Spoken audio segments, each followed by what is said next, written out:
Hey, what's up, guys? Welcome, welcome, welcome.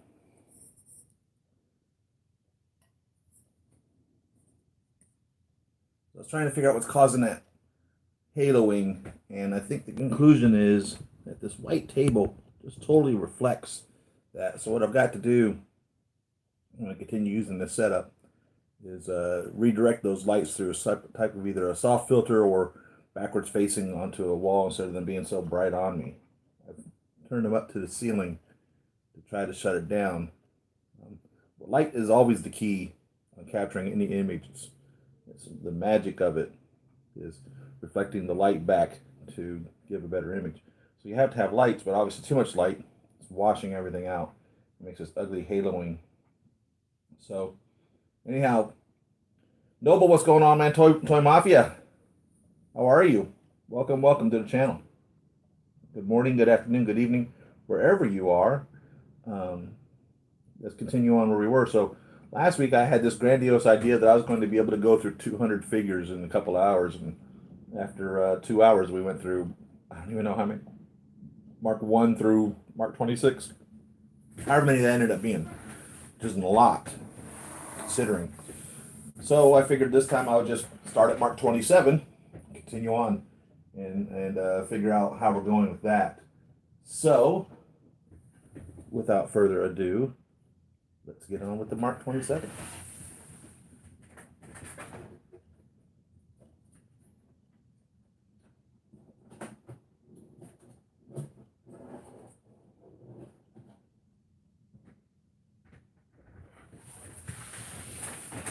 So this was a neat one when it came out.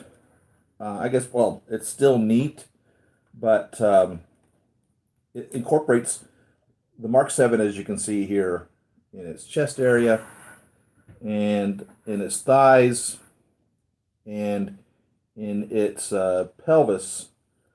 But we have, if I remember correctly, this is Mark 40 here on this abdomen. Turn this light down just a little bit to shine him up a bit. If I remember correctly, that's the Mark 40, as well as the feet and the thighs or just calves. It's either the Mark 40 or Iron Patriot. I'm almost positive it's the Mark 40. And I think that the forearms and the hands, I think they belong to the Mark 40 also. Don't remember. And I think that's a War Machine head sculpt helmet. So I like this because of the metallicness of the paint, the blue and orange. Mark 27 Disco is what this one was called. And it's funny, this one, you can see it in the in Iron Man 3. You can see it flying up in the back as the 17 and all that are assembling around the crane. But I think it was made, again, kind of like how the Mark 20 was made. I think it was made out of accident because when Hot Toys was showcasing their Iron Legion style Hall of Armor, the Basement Hall of Armor, or House Party Protocol Hall of Armor, whatever you want to call it, they had put in there figures that had been custom painted by artists. They would have these gatherings where famous artists would be a part of Hot Toys, and they would paint or get to choose how to paint a figure or sculpt it or put it in a diorama or reconfigure it to however they wish. And one of the artists had made one that kind of looked, it was like blue and yellow, and it was a type of a race car theme or something, if I remember correctly. So it was displayed in this Hall of Armor because they didn't have 40 figures at the time to put in there. So they put in the figures that they had, and then they started putting these artist figures. And I think these were modeled out of Mark 4s or Mark 3s. I don't remember which ones they were modeled out of. And so sitting on the shelf in this Hall of Armor that they had was one of these, was that figure, the blue and yellow one, colored very similar to this. And of course, us as collectors were chomping at the bit constantly to get the next figure, to complete the collection. We've seen this, and a lot of people were like, "What in the world is that?" and a lot of the collectors responded and said, "Oh, well, that's the Mark 27 Disco." And about 2 or 3 years later, we finally got this. It was previewed in I don't remember which one it was previewed in, where they would put the figure in the background as they're actually showcasing the announcement of a new one. And then it came out, I think, at San Diego Comic Con in 2017, if I remember correctly. I remember, let's look at the bottom of his feet here. See what it says his year is.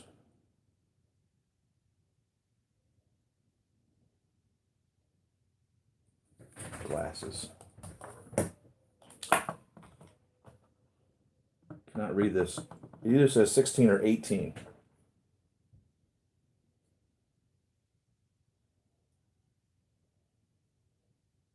(2016).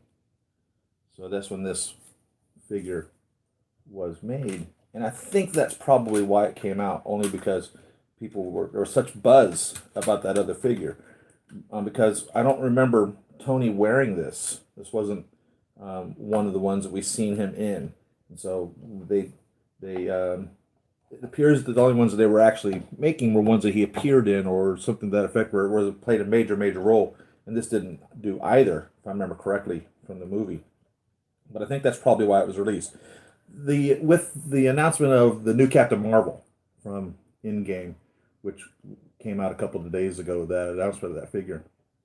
If you notice, when they have the lineup of the female characters from Avengers, on there is a Mantis, and in there was also there was another figure in there, Scarlet Witch, and I don't believe either one of those have been announced yet. And that's kind of how this Mark 27 was. We've seen him in the background of another figure that they were announcing, and then the Mark 27 came out later. So here again, with the new Captain Marvel, we were shown a Mantis and we were shown a Scarlet Witch, neither of which have been announced. Now, talking about the Captain Marvel, when I seen that, first thing that came to my mind was, I don't even have my first Captain Marvel. How the hell are they sitting here pushing another Captain Marvel when the first one hasn't even been delivered? And that's one of the things that really bothers me about Hot Toys and the way that they're doing things. They've got so many licenses now, it seems, that they can't manage them properly. So when you've got Star Wars and Disney, Disney as a whole, more or less, is the license, and they have so many huge franchises there, and then you have the DC Universe franchise. So you have Star Wars and Marvel in the DC franchise, plus whatever the Disney franchise, plus whatever Disney's releasing. Like they made Frozen figures and they made Beauty and the Beast figures, and when all of this is competing with DC, and the Predator line is still there, the Aliens line is still there, all the other little markets that they make, John Wick and the Matrix and all of these other little things that are going on. Next thing you know, all of their resources are spread out so thin. Stuff like the completion of this just doesn't happen, and it kind of really bothers me, because I understand that wanting to please everybody, but it hates that these are the ones that are being hurt, I guess. Now, since we're talking about Captain Marvel here, I'll continue on with that. When I seen that, I was like, that's a good looking figure. It really is. I don't much care for the sculpt. I like to see my characters have at least some type of a pleasurable appearance to them. They don't have to be all giddy and happy and whatever else, but they don't. I just, it really bothers me when they just have this pissed off look, and I guess that's Brie Larson's look, or I guess that's Captain Marvel's look, or Carol Danvers or whatever, and it kind of bothers me. So literally, what came to me was like, can they not make her face just so pissed off at the world? And that was one of the things that came to my mind when I seen that. It looked like her. It wasn't like I looked at that and thought, who the hell is this actress? And I could tell who it was by looking at it. It looks like it's the same type of a suit that the Spider-Man Iron Spider suit is, which means you're going to want to be careful posing it, because like my racing suit literally fell apart. Not be about Hot Toys, but it literally just pieces just started falling off, and it really is always a scare with any type of material of such. But I didn't pre-order it specifically because, again, I've got regular Captain Marvels coming. The first Captain Marvels coming. They haven't even made it here, so I don't.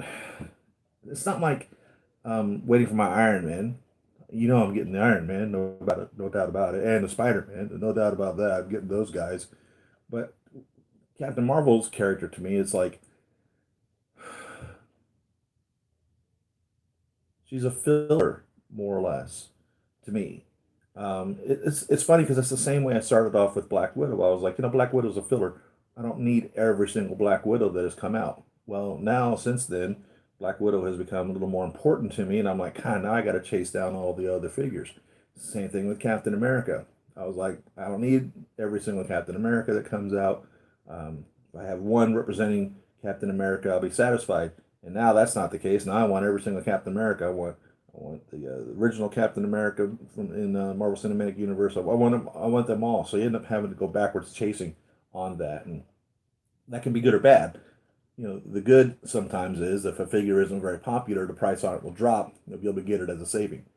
The bad on that is if it becomes an extremely popular figure, and next thing you know, instead of getting it for the original $230 or less that it might have been several years ago, now you're dropping 4, 5, 6, 800 bucks on it to get the guy or girl, and that makes it real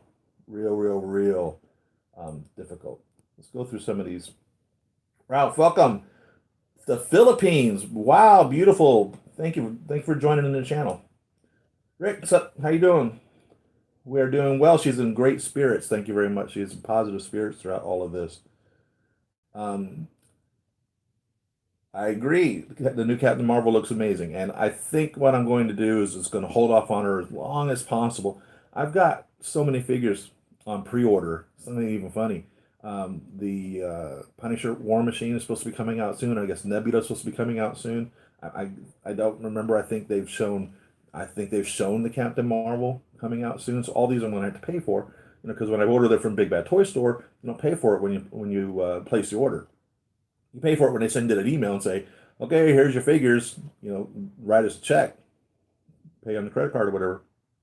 And and obviously, I don't set the money aside. I spend everything I get. So that's what comes up. I've got to come up with all this money to pay for these figures. And even though we won't get Captain Marvel for like 2 years or something to that effect, everything's getting pushed back as it is. She won't be here for 2 years. It's just that I don't know if I want to even go there. I want to sit on her, see if she'll drop in price. I don't know. I just want to see how it goes on her. But yeah, she looks great, and I love the suit. Um, and I like the little I don't know what you call it, a sash or whatever's come off of her waist, and the sculpted hair is pretty neat. And it comes with the Thanos battle damaged glove. But if you're buying the battle damage Thanos, which I haven't gotten in the first place, haven't placed an order on that in the first place, which is another one. I'm like, how many Thanos do I need? I've got one, two, I think three Thanos already. I don't even remember, but I'm like, gee, do I need another Thanos? So I can see how somebody who isn't an Iron Man collector could say, God, oh, I need another Iron Man. I got the Mark 7, I got the Mark 3, I got the Mark 1, or whatever. I got a Mark 42. They may have 3, 4, 5, or even one figure. And see someone like me is like, oh my God, I've only got 13 of these figures, or 22 of these figures, or however many of them it is, 35 of these figures, and I want the other 12. I can see how somebody can be like, that's stupid. You don't need all that. So it's cool because there's a section for everyone in this hobby. It really is. If you decide you want to get into 1/6 scale collecting, there's enough to keep you broke or satisfied with your franchise or the ability to touch on every single one. You can get the horror genre and the video game genre and the movies and the comics and all of these different manufacturers that make these products and you can end up with a collection like this and quite quickly. Um, and it can be fun. Whatever it is that you think you want to chase down, they're there. Unlike, for instance, the 1/4 scale or 1/3 scale or half scale, there's even less product out there for those. The 1/12 scale has even more product. 1/9 scale has probably less product than the 1/6 scale. But the 1/6 scale gives you enough size to get amazing quality. Now, having said that, A lot of the new 1/12 scale, the 6-inch figures, are becoming to be very high quality, and which is going to give those collectors of that scale some great pieces. I've seen some amazing 1/12 scale pieces, and I don't collect the 1/12 scale. They're a lot less expensive than the 1/6 scale. They take up obviously half the size automatically, but when you really get into it, when you take the cubism of it, it takes up like a quarter of the scale of the space that a 1/6 scale would. You could put four 1/12 scales in eight when you consider this entire area 1/12 scale figures, and you would be able to buy probably 3 to 6 or more 1/12s compared to 1/6. So there's a lot of things. It was the 1/6 was the one I went after because of the scale and the quality. I didn't think it was that big. I didn't think it was that small, and their quality is unbelievable. Every year they get better and better and better and better and better and better, and it just blows my mind how that goes. So that's my rambling on all of that. So where are we? My Hot Toys Mark 7 and Hot Toys War Machine Mark 1 is stored for a year. Got an unbox again. There you go. I was writing a Carl Manverse, sold out. I always thought it was a boring character. Carl Manverse? Who is that? I got the Jackhammer arm yet? No. Chinese toy reviewer posted a review on it 4 days ago. Well, there we go. So now that's coming. Scarlet Witch. Yes. I want the Scarlet Witch too. Again, it was another one of those where I said, what do I need so many of them for? And I don't know how many Scarlet Witches I have. Two, maybe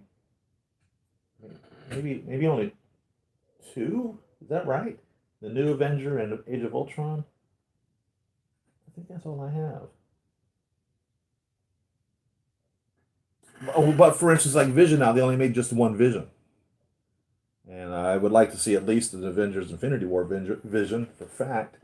Um, Only one Vision. So it's funny because there's times when they make many figures, and there's other times where they totally rip you off. They made Tonto but no Lone Ranger. Explain that one to me. I don't even get that one at all. Let's see. Can I have your Hulkbuster, please? Sure. I'll give it to you for 1,300 bucks. Kudos on to capturing the Karen haircut on Captain Marvel. Yeah, I liked it. I like it. I think there'll be another new Iron Man on that. What if series? Oh, just as gut feeling that's what's going to happen. Well, Robert's tired. Robert Downey Jr. He's played this guy for 10 years, and actors like a challenging role. They like to be able to show their ability and improve their skills, and they are there to entertain us. And it's an art form that a lot of them take very seriously, and they want to constantly be challenged to try to push where they are going into to show that they can do something else. Now, obviously, they like money, and Iron Man has been a huge moneymaker for him, but I think he's tired of Iron Man. But then again, money always talks. So I would love to see him continue on the Iron Man story. I really would. I'd like to see him milk it until he's no longer with us. Make him one out every opportunity he can, especially because it keeps the franchise alive with us. I mean, he's kept this alive for over 10 years. And I would love that. I really would. But I don't know where Robert Downey Jr. is thinking about that.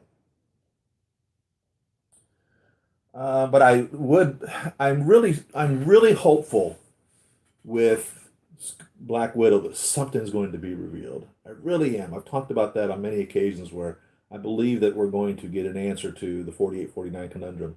Even though a lot of you believe that the rescue suit is the 49, I do not. I still stand firmly against that opinion. I do not believe for 1 second the rescue suit is the Mark 49. I don't believe it. You're not going to be able to convince me of it. I don't care how much you say that this person said that or that person showed that or there's a publication that claims this. I don't believe it for 1 second. And I may be very far off center. If you're watching me from the beginning, if you've been with me for the last 5 years or 6 years, however long it's been that I've been making these videos, you'll know that a lot of times whenever I call something, I'm right. I'm dead on it. And whenever I say, well, this is what's going to happen, bam, that's what happens. And not because I've got any insider information, because I don't, but just from what I see, what I read, what I hear, and then what I speculate, and then it seems to be the direction they end up going as it is. And I think we're going to see, I would like to see at least in Black Widow movie that was supposed to come out in May, which is probably going to be pushed back to October, um, the answer to the 4849. I really would like to see that. There's a rush to PO now, especially with the COVID. There are so many delays for Hot Toys, delays for everything. There's going to be a lot of assembly required for the jackhammer. Oh God, you're going to unscrew the entire left arm to remove any and place the arm. I was really scared of that. Really scared of that. I've looked at this Hulkbuster a lot trying to figure it out, and I don't see how it's going to be. So thanks for reaffirming that. Matter of fact, I was so scared looking at the Hulkbuster when I placed that jackhammer arm. I literally was saying to myself, gosh, do I want to just drop another $1,300 on another Hulkbuster? You see how big he is. We'll get him in a minute. I have a feeling we'll get to the Hulkbuster today. There's a lot of him, and I where am I even going to put them? You know what I'm saying? And so I decided, no, I'll just get the jackhammer arm and put him up there and pose him against Hulk and go that direction. And I'm truthfully, I couldn't even do that because my Hulk, truthfully, is in there with my Avengers assembled up. So I would have to buy another Hulk, and I still need a Hulk and Avengers Hulk. I don't even have an Avengers Hulk. I have by Hot Toys. I have a Crazy Toys Avengers Hulk, which works, but I'm not completely pleased with him. He just kind of irks me just a little bit. I really want an Avengers Hulk, but we'll get to this Crazy Toys one too. Why not today? I don't know. Yeah, sorry, with just one each. Now it's like every version. I want all of the Black Widows. I want all the Captain Americas. What's another one that I'm craving really hard on? There's a lot of pieces that I missed. The Nick Fury. I didn't get the first Nick Fury, and I'm craving that piece. And I want multiples of some of the ones that I have, and the Thor storyline with Odin and the original Loki, and all these pieces that now become essential to me. Which at the time I'm like, what do I need all these for? This is overkill. I've got one character that represents that. I don't continually need to keep pushing it out. And man, it sure doesn't take it long for you to say that's not the case at all. Let me control this lighting here. Really?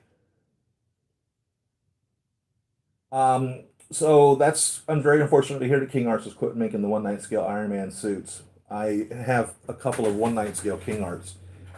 Yellow Jacket, which was a 1/6 scale figure that Hot Toys said they were going to release, they never did. I have the one night scale of that, and I have the one night scale Ant Man.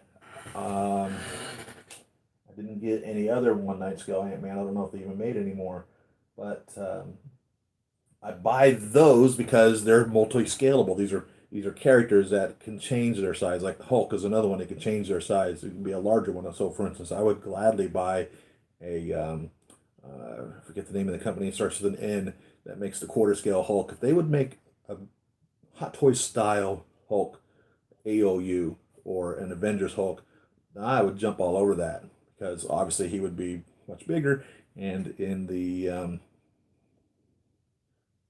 Incredible Hulk, I think was the movie where Hulk when he became angrier, he became larger. And so of course I would love to get a one night scale posable Hulk. They make a one night scale Hulkbuster scene. Hulk King Arts, I think, is the one that does that. But I want a posable Hulk, and I would very happily buy one night scale because that would be obviously he would be larger than Bruce Banner, so it would be the transition from Bruce to Hulk, and I would buy that in a second. So I'm sorry to hear that the one night scale Iron Man are gone. That's very unfortunate for the collection, especially one night scale collectors. Siddhartha Neptune, hello. We got more money with Doctor Strange too. God, man, I got to get that other Doctor Strange as well. Jeez. Blah, blah.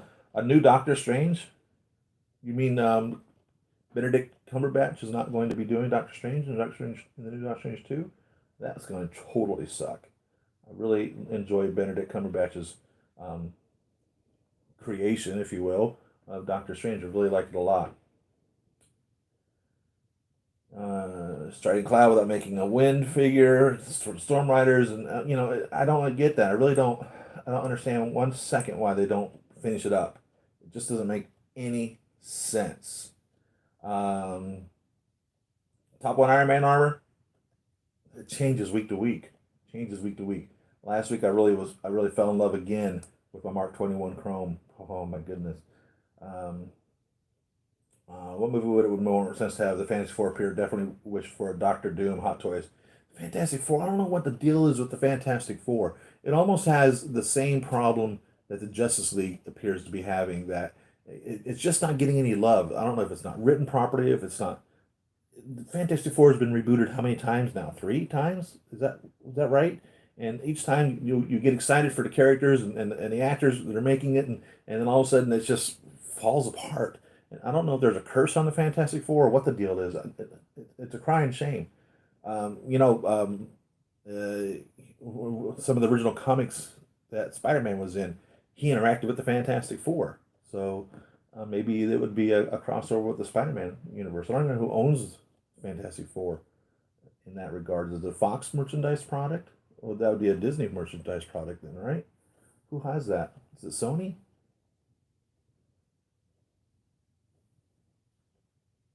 The Marvel that series is animated, so any fatigue wouldn't apply in this case.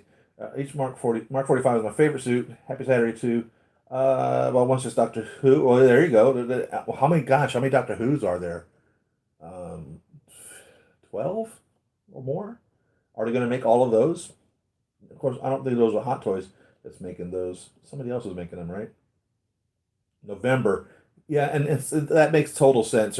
There's times when people go to the movies, and if you don't make the May release for the summer, then you want to push it back. And if we are still under stay-at-home isolation, it would be ridiculous for them to put the movie out. I was curious if they were going to release some movies straight to DVD or straight to streaming or whatever is the proper term of them saying it nowadays.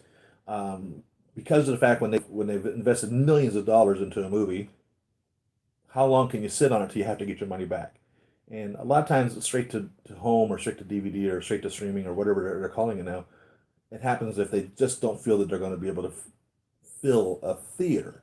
Now, I think they're going to fill a theater with Black Widow no matter when it comes out. And I think they could sit on that.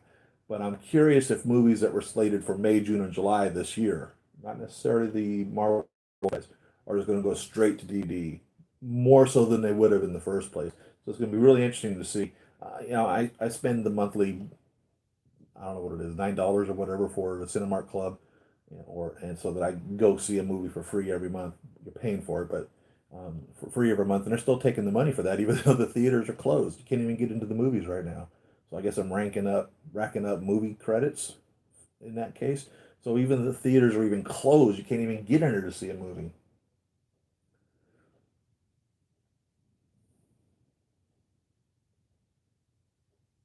Yeah, May was going to be a great day. May seems to be like a really popular release. The first week of May seems to be a popular release for the Marvel movies. It's like their leader of the movies. If they make 4 or 5 movies in a year or however it was they were making a couple years back and last year, the one that they drop in May seems to be their big one. So that was nice to see that was where Black Widow was slated. They were assuming it was going to be their big one. And then, of course, Christmas is always big as well. With Christmas, the nice thing with them is when they drop it in Christmas, they hope that they can continue it on to January so they can put the movie into both years for judging and rating and categories.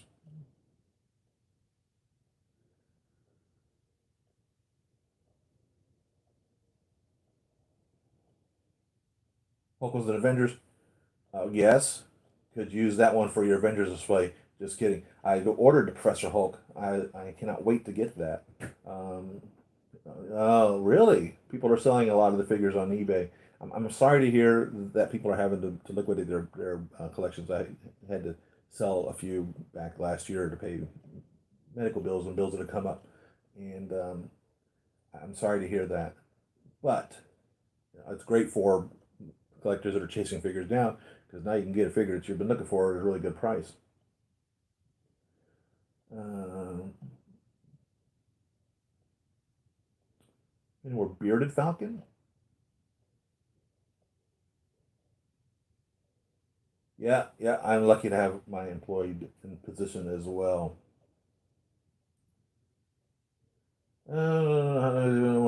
Quantum suit. I would, yeah, quantum suit cap, the iron Hall of Armor or whatever for Spider-Man. I mean, all these beautiful figures that they're showing us. C3PO figure that they showed. All these really neat figures that just aren't coming in. That makes zero sense. I don't understand why there's not an entire quantum suit for the entire team. I don't understand that one bit. Now, I can understand if they have just one male figure body for the average males, like Captain America and Hawkeye and Iron Man, and you just change out the head sculpt. But when you've got Rocket Raccoon, he's got to have his suit. When you got Black Widow, she's got to have her suit, and Hulk has to have uh, um, his suit. I mean, these are pieces that you just can't use another one for. But I can't imagine why you couldn't interchange Tony and Cap. So at that same token, I don't understand why Hot Toys isn't just saying, Captain America, here's your box. Done. Hawkeye, done. It's real simple to do that. Maybe they expect us to do that. And that makes it real difficult is, what do? You buy six Tonys because that's what you don't think is going to happen. The next thing you know, they drop that. It's like the Iron Legion when they did that. They made the number three, and that was it. And so there have been collectors who bought five of those. Pardon me, five of those or more, and they repainted them. No, come on, give me a break.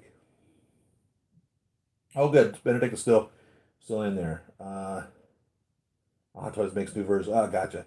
Disney owns Fox, right? Who owns Fantastic Four? Instead of rebooting Fantastic Four and standard movie, add them in a movie with Spider-Man or Captain Marvel. There you go. I dread when Disney does Alien or Predator. Oh God, I kind of wish they'd make a 1/6 rocket with real hair.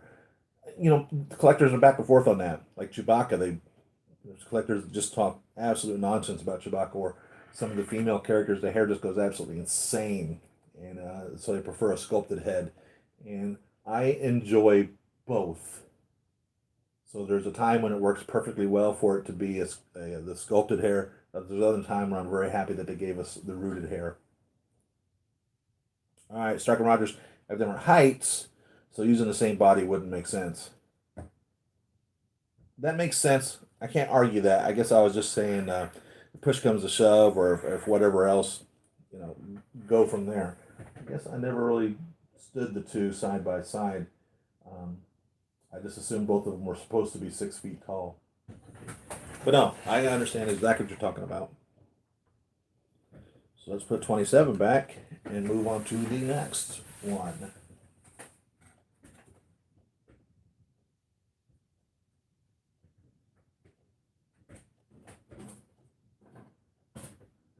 '27,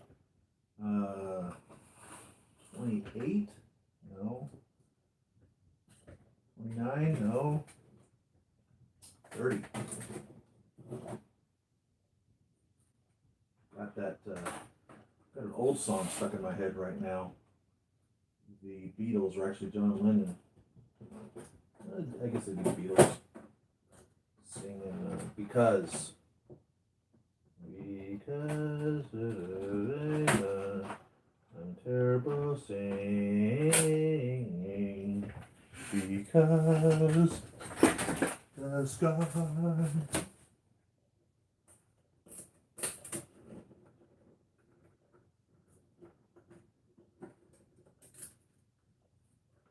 So speaking of just cranking one out, this literally was a figure I thought we would never get made by Hot Toys. Mark 30 Blue Steel. It's 100% a Mark 33 Silver Centurion. Since there's nothing else in between those, we'll just get him down here too. He's the next one in line.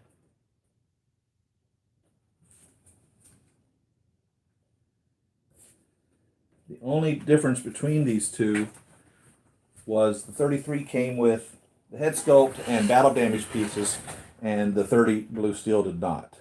So, again, this is another one we see in the lineup, And one thing that they never really showed us for fact was whether or not the blue steel had the swords protruding out of it, but it was obviously a straight up, direct, total, complete copy of the 33 Silver Centurion. And this was a popular figure, the Centurion was, believe it or not, except I think they overproduced them, and it got to the point where you could buy this guy brand new for right around $100 at one point. I mean, he was on sale for like 3 years. You could still buy him. The blue steel went very quickly, very limited in that regards. At least they played it smart because they knew that just wouldn't be that many people to get it. But literally, it's the exact same figure. I bought a second 33 and attempted to paint it to make it look like this, and I realized at that point I'm no painter, and I still had the pieces of a disassembled Mark 33 Silver Centurion as well. So again, here's another one where I bought the flame effects and bought extra hands and feet to glue these flame effects on. So when I displayed them, I displayed his hands because you can't use the repulsor hands and the knives at the same time. So with this one I displayed with the repulsor hands, and this one I displayed with the knives. And this blue is really cool. I don't know what color you would call it. It's kind of a metallic sky blue or something almost. I don't know what color you would call it. It's really, really a neat color blue. And blue is my favorite color, and I really enjoyed how he looked. No head sculpt in here. I never made a head sculpt from it. Would have been the easiest one to make a head sculpt from, because it literally would be just a transfer over of the red to the blue. Could have easily had made one. I just never did that. Put a Tony in there. But this one comes with the Tony from Hot Toys, and you can see him in there. So this is the Mark 30. In the Mark 33, there's no 31 and 32 made by Hot Toys yet, if ever. And there's the back of them, both of these guys.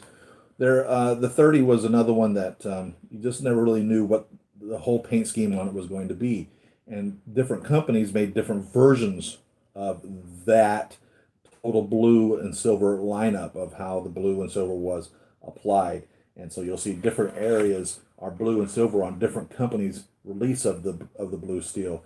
But I would like to consider possibly then Hot Toys is the be all end all answer as to how they are supposed to be schemed or patterned or whatever.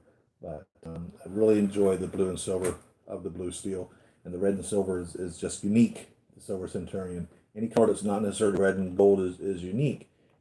It is a collector or somebody a different opportunity to get a figure that they just don't have that color to in the first place. So that is these guys. That is these guys. That is these guys.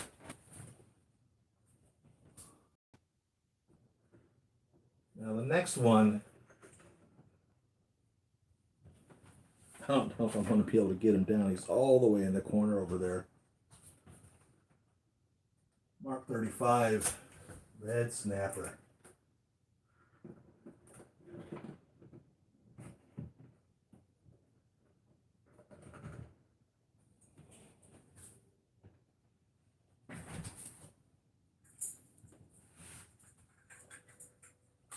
All right, buddy. See if we can get you.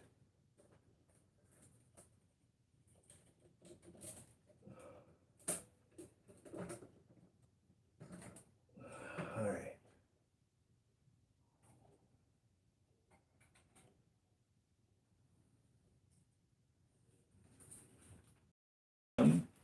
We'll need to get his case. Now this guy I customized quite successfully.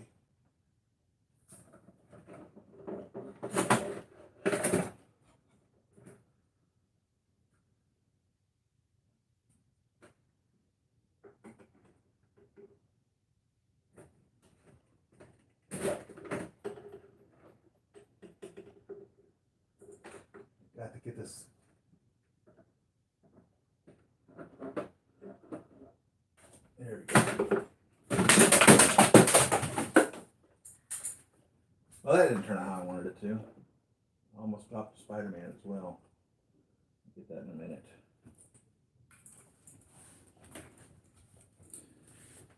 The little flame effect had fallen off. So, this was a Power Pose figure. This is the Power Pose figure number 2. The first one I think was a Mark 42 Power Pose figure. And essentially what Power Pose series is limited articulated 1/6 scale figure. And for whatever insane, God knows reason, they decided not to articulate the Mark 35 enough.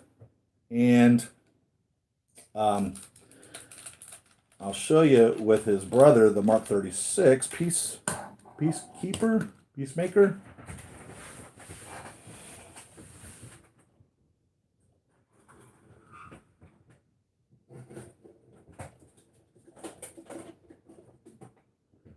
The only difference between these two figures is the arms. So we have Mark 7 bicep area, and I think the Mark 17 forearms, if I remember correctly. So on these figures, when they first came out, this waist is locked. So there's no waist articulation. They put all these beautiful pistons here, which could be articulated and moved about and put into a different pose, and it doesn't move. There's no waist articulation whatsoever. So his shoulders, his arms, his elbows, his hands, his head, his hips, his knees, his feet are all articulated except the waist. And also, if you notice, he's turned just a little bit. So his torso region is turned to the right just a little bit. He's not facing totally 100% forward. And I guess they did that in order to be able to show off the pistons in different positions. But none of that moves. So that's how they decided to make the Mark 35 and the Mark 36. And I happened to see somebody that had articulated their Mark 35. And I said, oh yeah, that's definitely what I want to do. So I did. And it turned out really, really, really, really, really, really good. And so I am able to twist this region.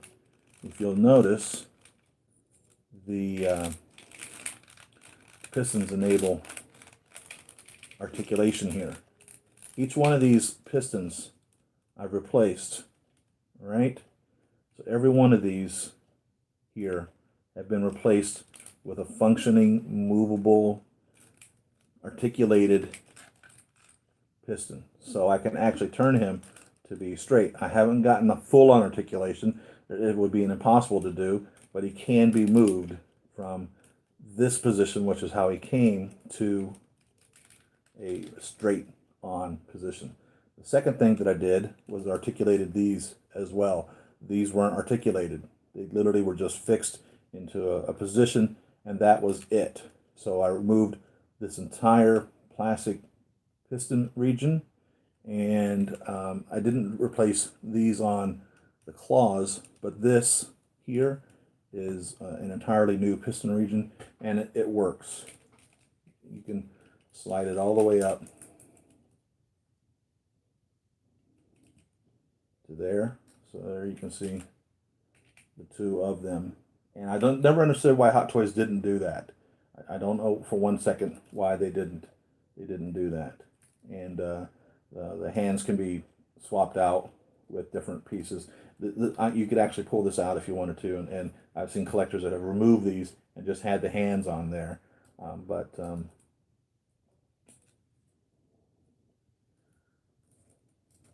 This is what I did.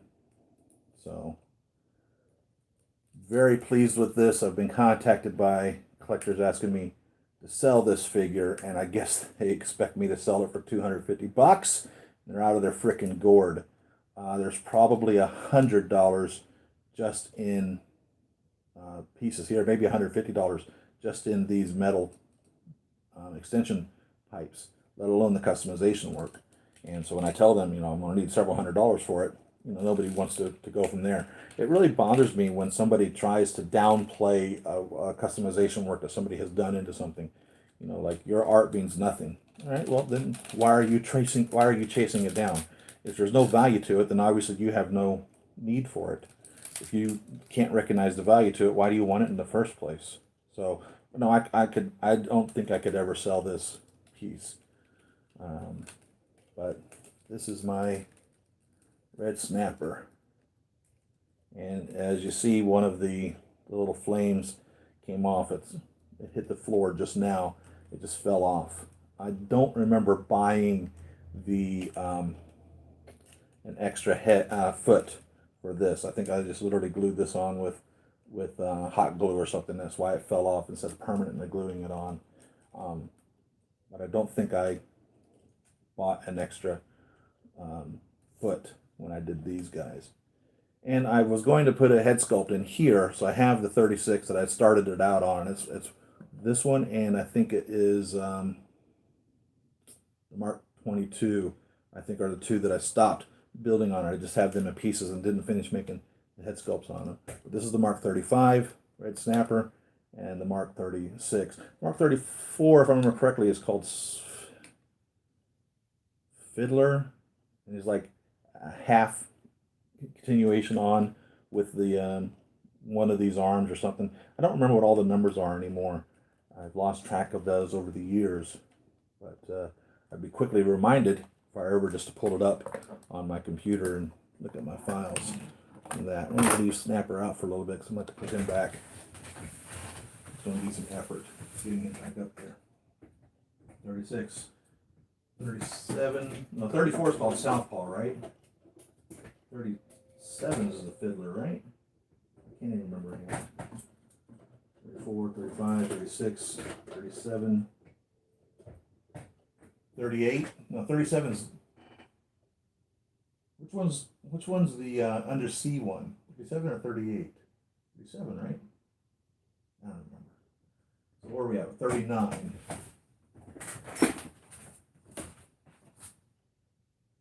$39 is really neat.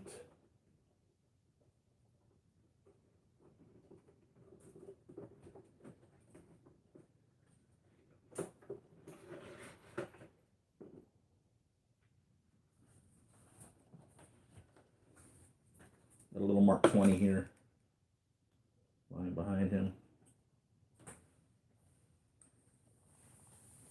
So Hot Toys called this Star Boost. I guess some Iron Man collectors call it Gemini, but this is the Mark 39 Star Boost, and what a really cool figure. He resembles no other figure. It's truly unique. And of course, he's supposed to be the outer space figure. And the white and the gray and the gold just look amazing. So these guys are up at the top. So they are the dustiest of all the figures because the dust settles from the roof onto them first.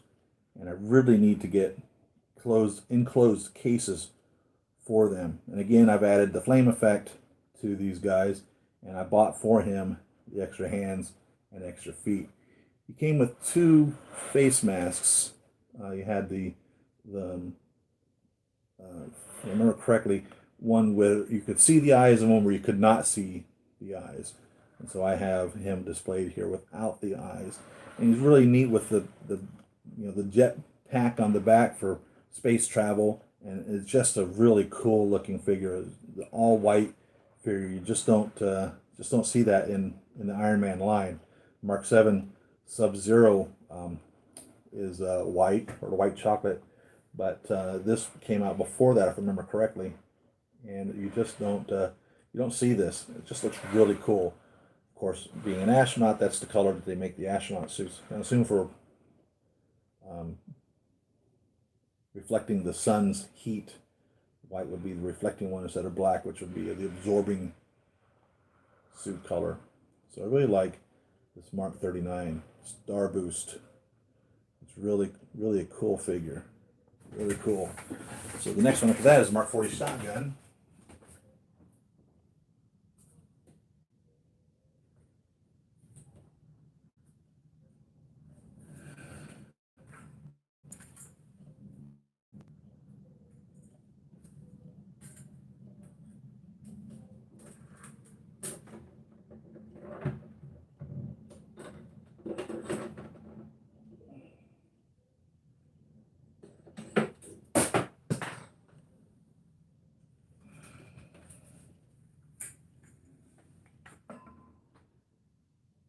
this figure was really neat when it came out.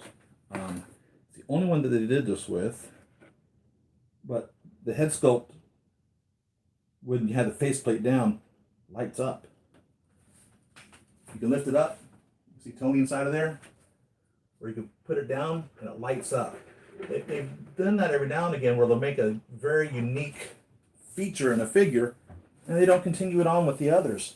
I never understood why they didn't just make the others do the same thing. But you had essentially just the one helmet instead of multiple helmets of either a head sculpt Tony or a non-head sculpt Tony, and you just had two faceplates, a battle damage faceplate or a non-battle damage faceplate.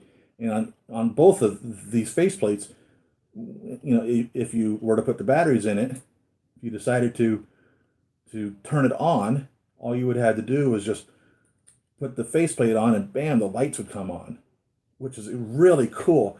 And with examining it, you don't even see where the lights are. They did such a great job with this. Engineering on that was just superb. And they never continued on with that. They didn't do that with any other figure, and it's really unfortunate. And so you could display him in two versions. You can display him in battle damage version or in clean version. And essentially it's the waist pieces here, the chest piece that you would swap out to do this with. And what I liked about this too was how the feet and all that could just be put into kind of like the Mark 15 into like a smooth jet style appearance, you know, like a hypervelocity suit or whatever. I don't remember what the nomenclature or designation for each one of these suits were, but I think this one was a hypervelocity style suit. Got this huge exhaust pack coming out of the back of him here, and just a really neat metallic blue, just like the disco and silver appearance to him. And when you straighten them out, again, just like in the Mark 15, you can almost get all these seams to go straight together as such. And it's just a really, really, really neat, very unique figure. You get the straightness here from this shin to the foot. And you can almost get it into a straight line, this here from toe to knee. It's really neat. You can see the review on these figures if you really want some great close-up detail on them that I did when I first got this figure. I was really impressed by it. Kind of reminds me of the Air Force colors in his blue and silver, which that might have been something that they were going for in that manner of creating this figure. Another really neat thing that they did at the time was the helmet here. You could, I don't remember exactly how it worked, but you could tilt this up so that he's practically looking straight in here. The neck would retract into it, and you could get him. Really, it was the only one that really looked straight up the most out of all of the figures, which was really, really a unique feature at the time. And again, it was just nothing that they continued on with that to none of the other Iron Man suits. And I don't know why they didn't continue that. It's just really, really neat. But you can see you can almost get them straight, looking straight up, which is perfect for if you ever were to pose them into a horizontal flight position. So that's the Mark 40.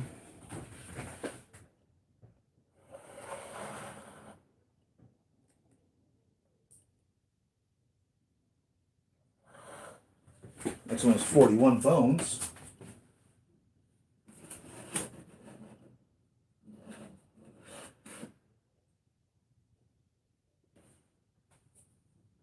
Bones is pretty cool. Bones is one of the ones that actually came with flame accessories. You notice they're a little different flame accessories than these.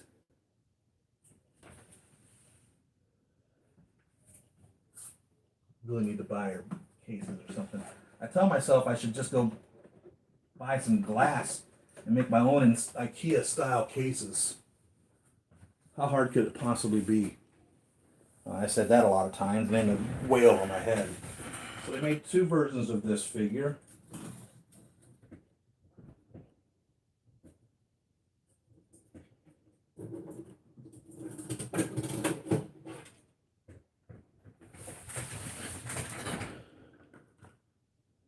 original and what they deemed the retro, because he's in red and gold.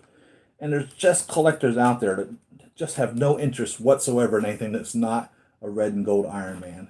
And that's unfortunate, and I can understand that. But he's not a main piece in the first place for people who are just classic style Iron Man collectors anyway.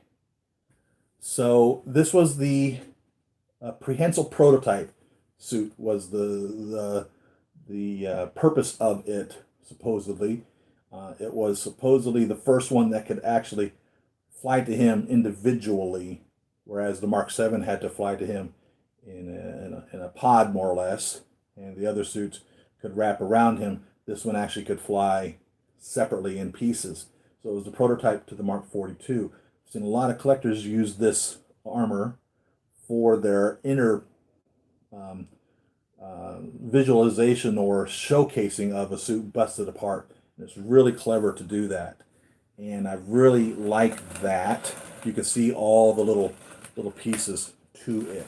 So he can either be posed in this manner, fully assembled, or he can be posed in this manner, fully taken apart, or any portion of him taken apart. If you want to just have just the arm off, he designed to come apart. Each one of these are affixed with magnets, and so they easily just come in and out. It's not a damaging thing or an effort or force to disassemble him. And he really looks really good. And this gold is not really a chrome, but definitely a metallic appearance. Same thing with this red. It really went full on with the metallic on this guy, and he looks really nice. And again, he's just not a main character. He's just not one of the ones that people seem to go out of their way to want to add to their collection, but they made the red and gold suit to appease the red and gold collectors. And of course I bought it because, well, I buy all of them, and that's why I have him. Whereas this guy is very screen seen. We'd never seen Tony wearing him, so he didn't come with a head sculpt. And again, I discussed in my mind making a Tony head sculpt, but I didn't do that anymore. So you remove the flames, you can stack him right in to this, and comes with this unique stand for that as well. And this is the Mark 41 Bones, is what he's called. It's the prehensile prototype or prehensile test version. Was his designation or purpose.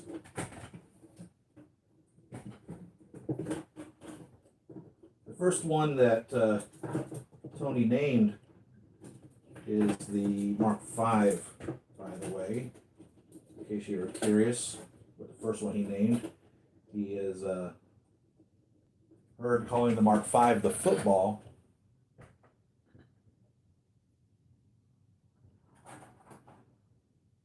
Except the 41 is 42.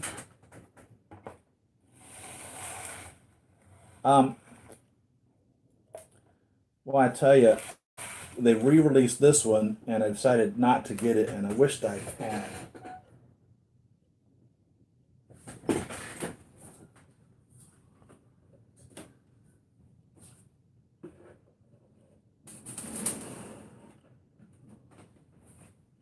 He was one of the first die-casts, and they had gone through several different ways of creating the die-cast figures.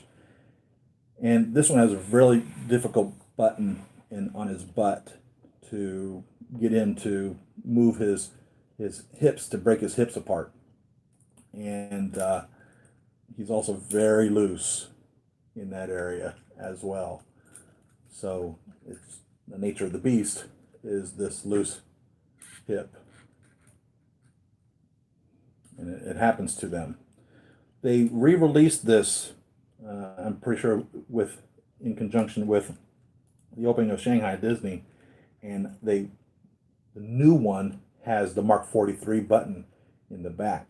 So the button works much better in regards to dropping him down to be able to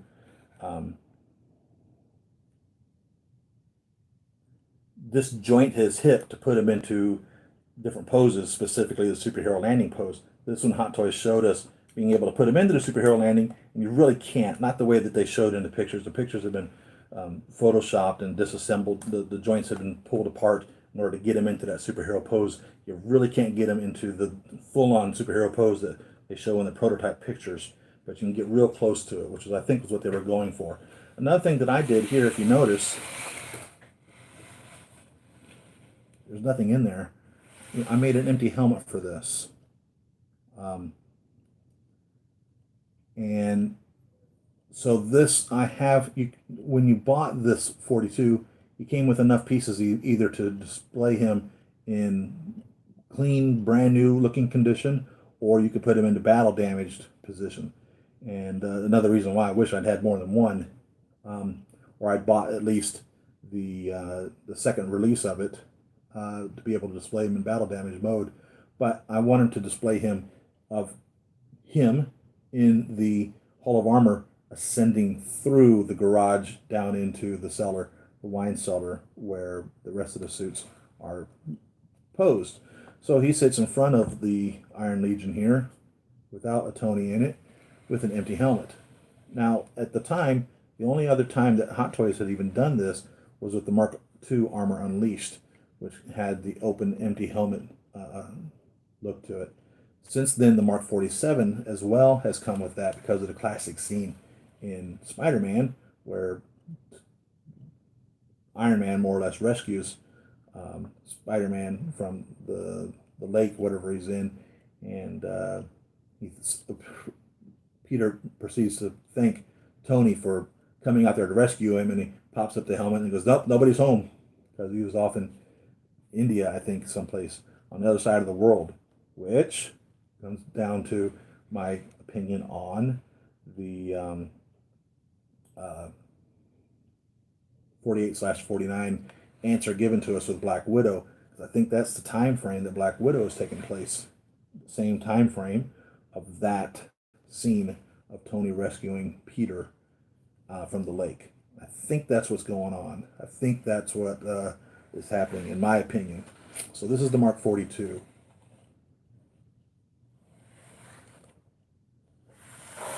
Which is the same suit as the Mark 43. So while we're at it, let's get this guy down here. And I'll go get the Mark 43.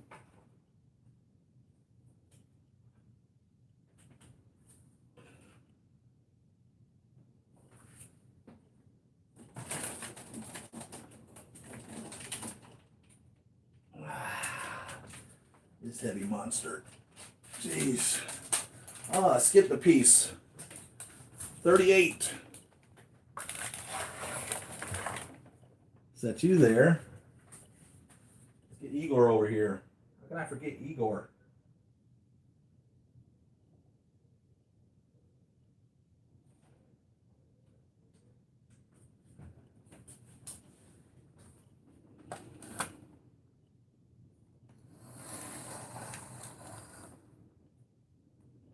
So, Igor was interesting. It's Mark 38. One thing I found very interesting about the Igor piece is when you open him up to put the batteries in him, the battery compartment is huge. So it's almost as though what I've speculated when they design these pieces, Hot Toys, as they're beginning to make them for fabrication to sell to us, I'm assuming they draw them in 3D software and then produce the pieces from that. So what I think probably what happened was they had, like, let's just say a standard Iron Man armor, and then they would just add to that initial skeletal display of the suit to make him different. So I have a feeling he was crafted in 12-inch size, and then they just said, boom, stretch him out to 16 inches or however tall he is. And when that happened, all the battery compartments as well went from 12 inches to 16 inches scale. So that's my opinion of what happened with this guy, is that when they were first drawing him, they literally drew him as though he was going to be a 12-inch figure. And then they said, nah, you need to make him 16 inches or however tall he is. And that's what became of him because of the size of those battery compartments. They're just monstrously huge for such small little batteries. The batteries don't really sit in there well on that. But he's neat. He's supposedly the heavy construction piece. And these back here pop up as well and go down. See, I don't know whether they're popped up or down in this position. I don't want to pull too hard on them if they're up already, and I don't want to push down on them if they're down already. There we go. So you can raise these. This one's down, this one's up. And the back pieces here can be articulated into positions, because we see that when he locks down into to support the crane, we see his back do this articulated thing here in the movie. So you can adjust those as well. And he's just a cute, adorable suit. He's the size of a baby, unlike a 12-inch figure, which isn't. He just is the size of a baby, which makes you want to just grab him and hug him. And so this is Igor, Mark 38. Can't believe I skipped him. I did that last week on what was it, the Heartbreaker, I think, the one that I skipped on accident, going through the numbers. So this is Igor. Really neat figure. Igor has a home. And this head has like a, I don't know, a turtley appearance to it on how it can come in and out, kind of like a turtle does, which gives him the positionability.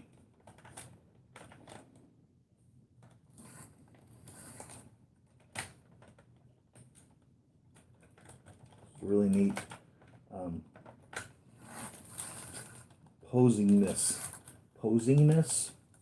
Posability with the head. You can put him into this, I don't know,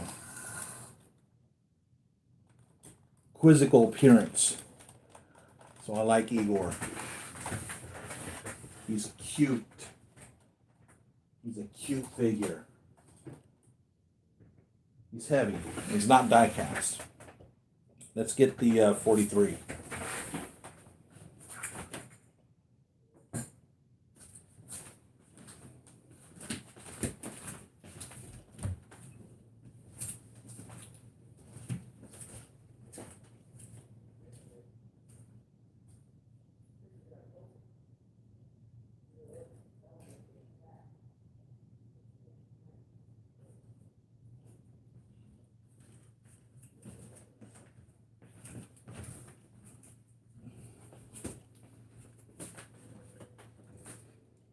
So 42, 43, exact same design.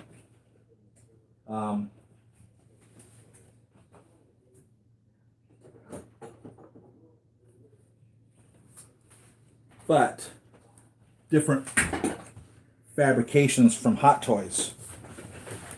So this is the reissue of the Mark 43. This is the original Mark 43, and this figure really kind of bothered me when they reissued it. Now, needless to say, I was very happy to order another one, which I did. And as I was saying, there's a different actuator on his butt for disjointing the hip in order to be able to really move that leg about. And on the 42 reissue, they fixed that. So the Mark 42 reissue is not the exact same piece. These two 100% are. 100% identical. They didn't even change the MMS number on it. the product ID is identical.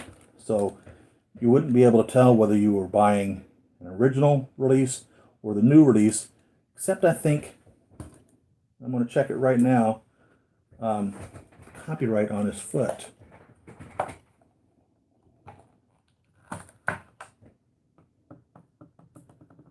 His little Woody name on the bottom, right? Andy's name carved into the bottom of Woody's foot, or written on there with a magic marker.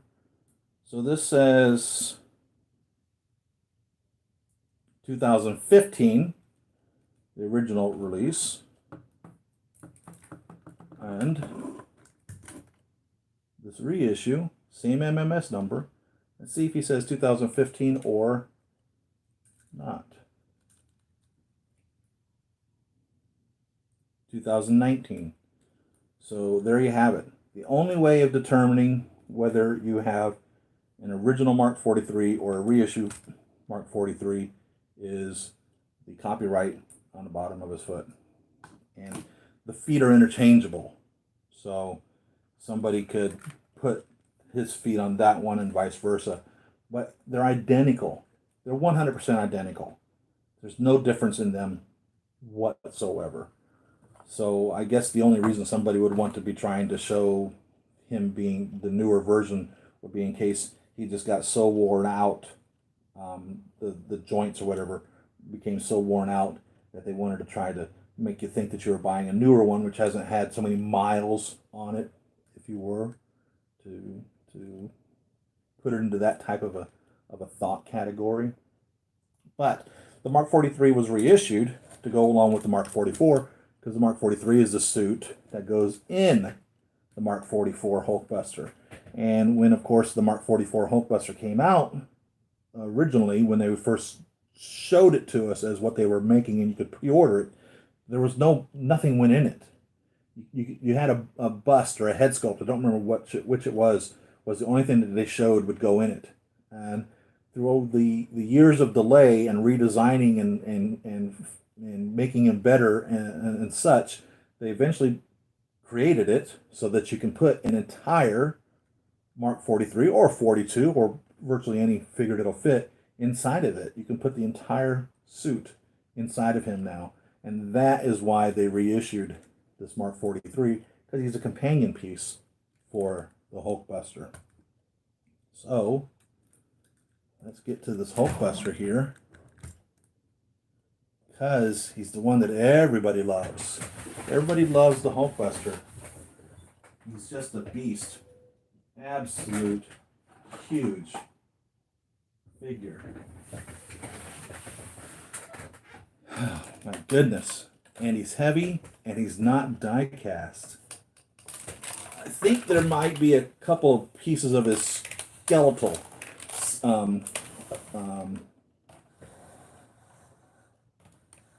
that are die cast, but he is not die cast. There's no die cast plates on him. Nothing on the outside of him is die cast. And when they first were showing this guy off, they were showing him with the jackhammer arm in the toy shows, but you didn't order it with the jackhammer arm. Originally, he came just as this. And I think the original price on him when he was first introduced was like $850. So those of us that ordered him way back in 2015 when he was first shown only paid $850. And a lot of collectors canceled those over the years of waiting for him, as delay and delay and delay after delay continued to push him back further and further and further and further. And then when they made the jackhammer arm, they reissued him with the jackhammer arm, if you wanted to. And I think that one's selling for like $1,100 or $1,300 or something to that effect. And the jackhammer arm, you could buy that separately, which I did. I haven't received yet. We were kind of talking about it just a little bit ago. Is I think a $250 piece to replace this arm with the jackhammer arm. And he has a lot of lights on him. He looks beautiful lit up. But I don't keep batteries in my figures because batteries explode. I have seen it with my own eyes or heard it happen as the batteries literally just pop open and will destroy your suits. The doggone batteries in the unit only last a few hours in the first place, so you go through all the trouble and hassle and difficultiness of putting the batteries into him in the first place, turn them on, last 3 hours, and then you got to take the batteries out. So there's just really no need to keep the batteries in them in the first place, which goes back to soap reactors, creation of a wired power, direct power system of AC unit coming to it, and making that available. But the gosh darn thing was a couple $100 or $300 or something like that to be able to power up a suit, and it just made it too expensive for collectors. As much as you pay for a suit, you got to pay for the ability to light it up electrically, and it just didn't work out. It was way, way, way, way, way overpriced. That comes from the category of design and development not having enough future thought or foresight to realize if you made an affordable piece of equipment, you'll sell a lot of them, and you can make your R&D money back. If they were able to sell them for like $50 or something like that, I would buy one for every single figure that I had. $50 to light the doggone thing? Holy smokes! That's so that's a no-brainer totally. But they're charging like $200 or something like that, 100 plus this. You had to buy X and whatever else and customize it for whatever figure you wanted, and it just was way, way, way, way overpriced. It wasn't feasible to buy the soap reactor, and I don't even know if they even make them anymore. But it was one of those things I've always thought, well, I would buy one and light up a figure, maybe two or three, and I wished I had, but I just couldn't. It's the same reason I don't have shelving. The same reason I'm using bookshelves, which only have a 12-inch depth surface area to display anything, and they don't have the height really to display anything. So there's only so many figures I could put in there, and there's no glass to stop the dust on them. But gosh, I couldn't afford $100 for a shelf. When you're spending your money just keeping up with the figures as they come out, it's difficult to get a hold of all these extra incidentals. And then on top of that, when I'm buying cameras and software and whatever else to be able to make these YouTube videos, there's just no money for other things, you know. But this is the Hulkbuster, and he's a favorite of the fans, favorite of non-collectors. He's just a total presence, and he's articulated. He's not a statue. You can actually pose him if you wish, and of course the best pose to put him in would be him versus the Hulk in the smashing jackhammer hand scene or something to that effect. You know, he's just really amazing, and you can open him up, and you can put a full-on Mark 43 inside of him, and it's a little bit of work. It's not something you just flip here, flip here, flip here, and stick it in, and flip, flip, flip back down. All the pieces have to be meticulously and carefully put back to where they go. So what I have in here is the bust that came with it.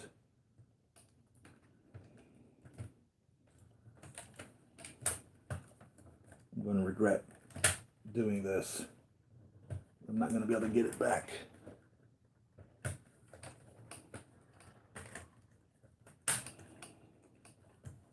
It's work. It really is an effort to get this out of here. But he opens up.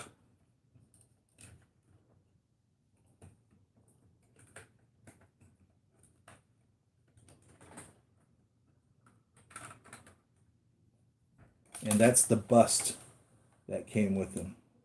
So you can see in there. And that was always the intention. But all of this opening up here on the head changed from the original design. And I think this pretty much stayed the same. And they had no intention of putting the entire suit in there originally. Just this bust. And the bust will light up too. But it's just the bust that I have in there. But you can put the entire suit, a Mark 42 or 43, whichever you so desire. So there he is opened up. And again, I kind of regret opening him here.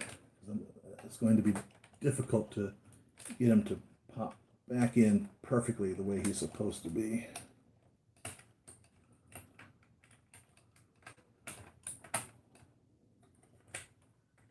can't close him up unless he's perfectly into position.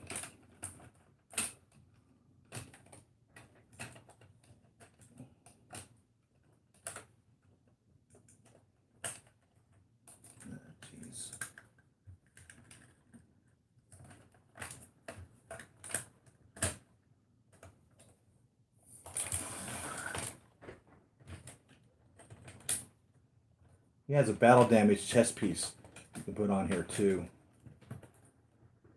So you can display him either with a Hulk dented chest piece or without. And I have him displayed without the Hulk dented chest piece.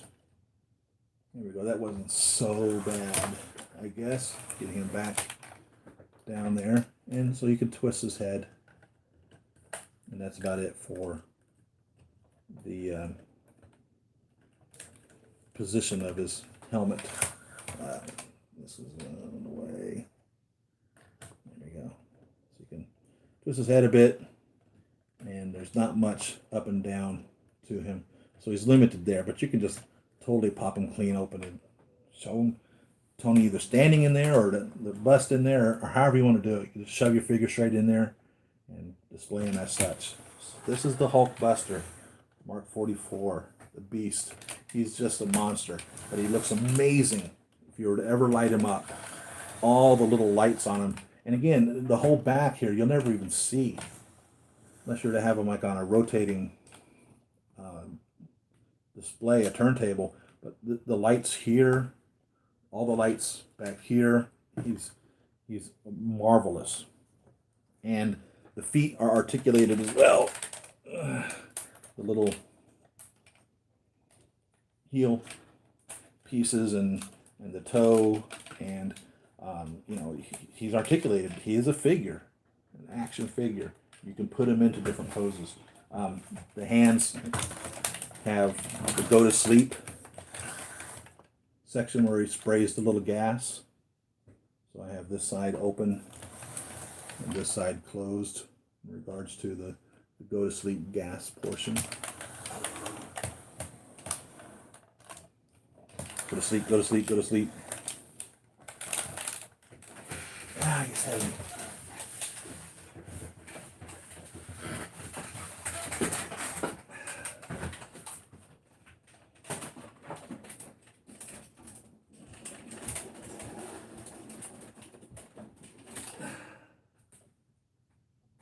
So I don't remember what company made this.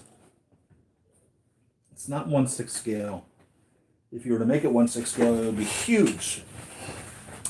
But this is the Veronica satellite that stores the Hulkbuster in orbit around the Earth. And when Tony calls Veronica to send the Hulkbuster, we see on this piece, on the satellite, circling the Earth, the words Veronica on it. Some people have called the Mark 44 Hulkbuster the Veronica.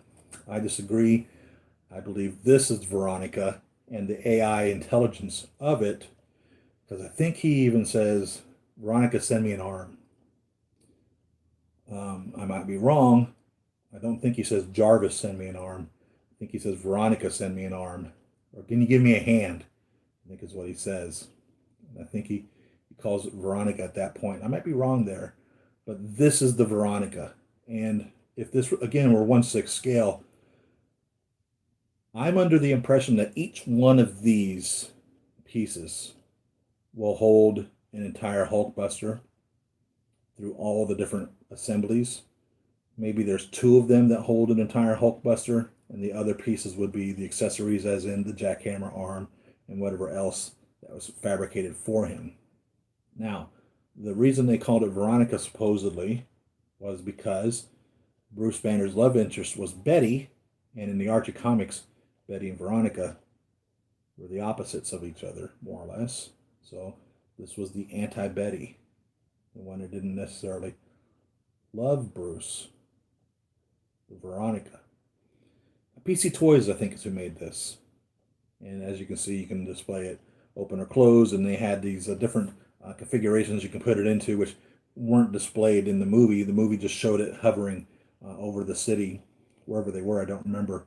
I think someplace in South America, as each one of these would open up and out would come flying more pieces to assemble the Hulkbuster into whatever mode that Tony needed him in. And so this is the Veronica. And Hot Toys showed this back when they were taking the Hulkbuster on tour, that they were going to make this, and they never did. And it makes me wonder about some of these third-party companies that make these pieces. Are they getting this as leftover scrap from Hot Toys? You know, I don't know. I really don't know. But yeah, 1/6 scale piece on this. I have a feeling each one of these sections right here, from here to here, would be the 18 inches or 24 inches or however tall. I think it's 24 inches. The Hulkbuster would be. So you would be looking at a 4 feet tall piece here. If you were to make this 1/6 scale, I truthfully believe that's the scale that it would be, about 4 feet. And gosh, if I don't have any room for a Hulkbuster, where the heck am I going to put the Veronica? But that would be 1/6 scale.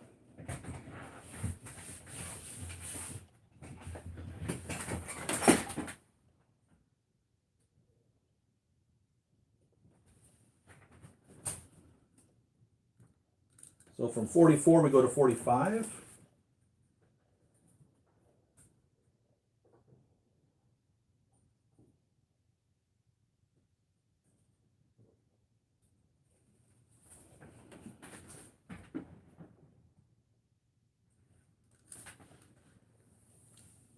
'45 is neat because it's the first suit that has this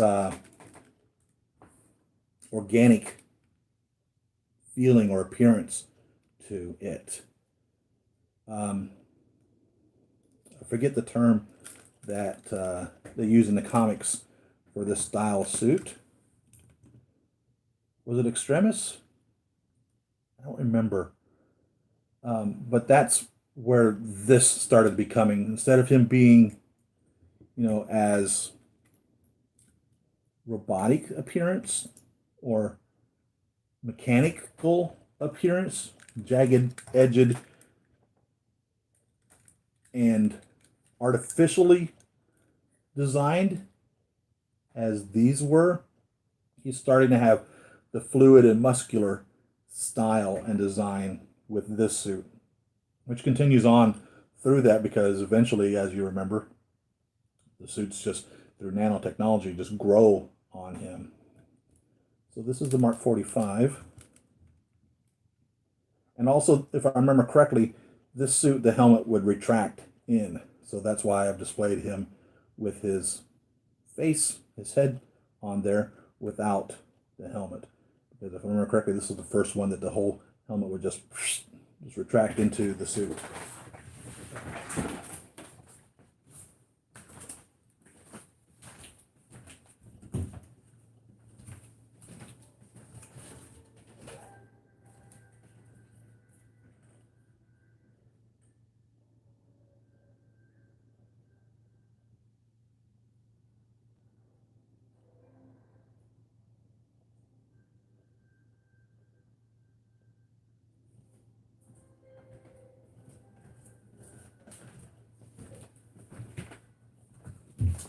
And it's funny, every suit that comes out, I get excited about it because it's new and different and improved on from the previous. And then the next one comes out and I forget about the one previous. But this was really neat when he was first released and introduced. And now he just kind of falls to the wayside with the much better looking suits. But man, what a really neat suit when he first came out. Don't know how many collectors show much love to the Mark 45 anymore. I think he's a forgotten suit in that regards. And in between, from the 44 to the 47, 47 seems to be a very popular one. So there's the 45.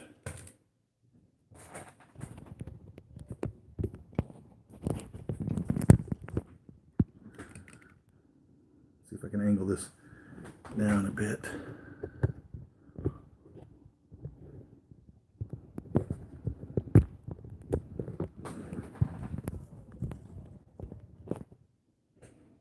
There we go.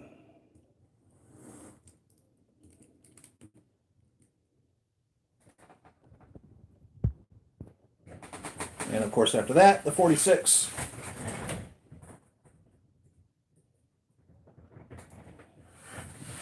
Two versions of the 46. The retro, or prototype, I think is what they call it, right? Prototype suit.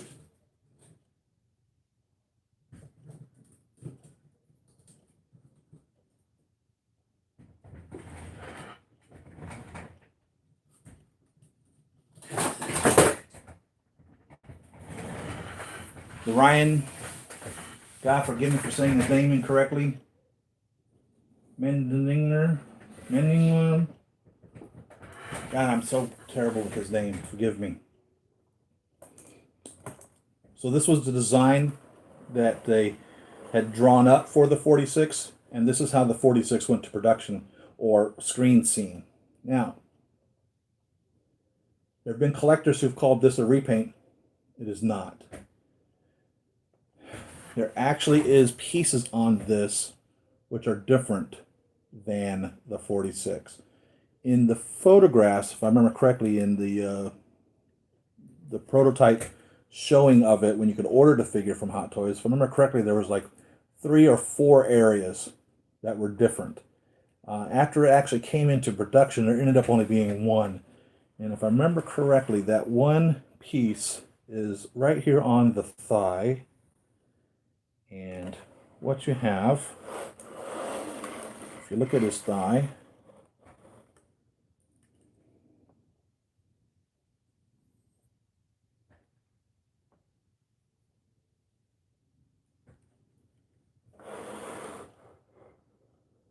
there's an extra line on the thigh here, which is not on the front of the thigh here. So it's not a true repaint. There's actually an extra molded piece here. And you might call that minor, but gosh, that would be enough to make it a whole nother series. Now the 42 and 43 are identical except paint scheme. So this could be a 46 and a 47 or 47 and 48 or whatever they wanted to do from just that difference in the paint scheme, the 30 versus the 33. But because it was a representation of the original, how it was drawn in the creation of it, and that's why the paints are different. They kept it as the 46 because that's what he was drawing when he designed it. But that is the difference that went to the fabrication of it through Hot Toys. But if I remember correctly, they had a similar type thing going on here in the biceps, if I remember correctly, and I might be wrong, but where there was an additional line in here someplace. I think there was like 3 areas where they had an additional piece, but the only one that actually came out was the thigh here. And this piece, oh my goodness, when he is lit up, looks amazing. There are lights everywhere on him that are illuminated, and he's really beautiful when you light this guy up. And again, talking of the paint scheme differences, 100%, the Mark 47 is this suit. This suit, not this one. This suit, painted in red and silver versus red and gold. And I had a Mark 47, and I sold him when I needed to pay some bills after my wife's illness, or I don't know how you would say this, or cardiac arrest. I had to pay some bills. Just didn't have the money for it, and I sold him then. But he has been reissued. The Mark 47 has been reissued, and I think the reason he's been reissued is because of the Black Widow movie.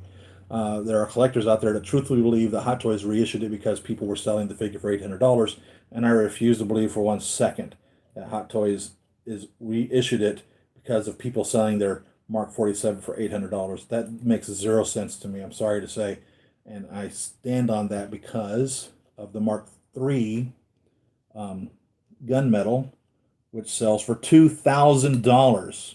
And if Hot Toys was so pleased in trying to make sure that collectors weren't paying a lot of money for the suits, why didn't they make another Mark III gunmetal? if collectors are paying $2,000 for the figure, and you believe for 1 second that they re-released the Mark 47 because people were being charged $800 for it, and Hot Toys is thinking of for the of the new collector and trying to help them out and keep them having to pay $800 for a figure that they didn't buy because it wasn't available to them because they weren't collecting back then or they missed back then, and they decided to re-release it for that reason. Why aren't they releasing the Mark III Secret Project or Gunmetal? $2,000. $2,000 for a suit that cost less than $200 when it came out. I refuse to believe for 1 second that the re-release of the Mark 47 had anything to do with that, but because of the Black Widow placement in the time frame, I think we're going to see the Mark 47 in the Black Widow movie. Just my thought and opinion, and I have nothing to base that off of other than the inconsistencies, the weirdness, and the things that are happening, and the story being taking place before in game and whatever else. It just makes sense to me. The 48-49, the fact that it's backwards, the fact that we're getting the release of the 47, something here is telling me that we're going to see the Mark 47 in Black Widow. I may be totally wrong, but that's my opinion. Re-release the Mark 43 because of the Hulkbuster. Re-release Mark 47 because of Black Widow. But I may be wrong. I may totally be wrong. They may truthfully love you.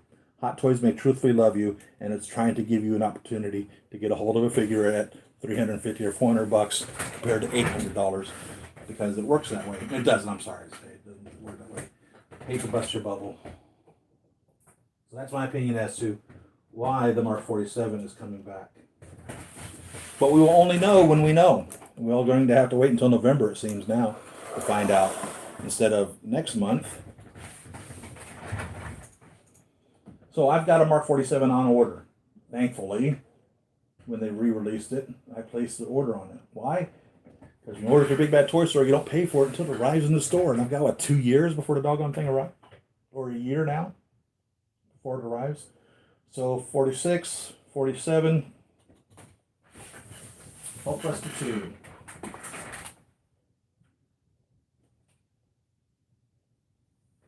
A much unloved figure by a lot of collectors because of his limited posability and his fabrication. He's a PVC figure, and he's not that mobile. I mean, for real. He's more of a statue than an action figure.